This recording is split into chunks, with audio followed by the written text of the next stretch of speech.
नमस्कार. श्री स्वामी समर्थ. मी एक प्रश्न विचारते. माणसं ओळखता येतात का तुम्हाला?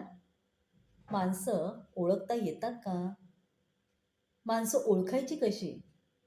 आपल्याशी चांगली वागणारी, आपल्याशी वाईट वागणारी, आपलं हसू करणारी, आपल्यावर टीका करणारी, आपल्या मागे निंदा करणारी, आपल्याला प्रोत्साहन करणारी, आपल्या अडचणीच्या वेळेत धावून येणारी, आपल्याला आपलं म्हणणारी, अशा व्यक्तीचे अनुभव आले असतील का तुम्हाला? नक्कीच आले असतील. माझ्या तर आयुष्यात मला भरपूर आलेले आहेत अनुभव. पण कोणती माणसं कधी मनात घर करून जातात आणि कोणती माणसं कधी डोक्याच्या वर निघून जातात, हे आपल्याला वेळ आणि आपली परिस्थिती हीच आपल्याला शिकवते. वाईट वेळेत साथ देणारी माणसं आणि वाईट वेळेत साथ सोडणारी माणसं कशी असतात, ही आपल्याला अनुभवातूनच आपण शिकतो.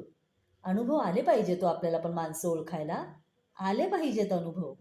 आता मी नाही म्हटलं, मी म्हणते हा माणूस नाही चांगलाच असेल, नाही तो नाही, नाही, नाही, नाही.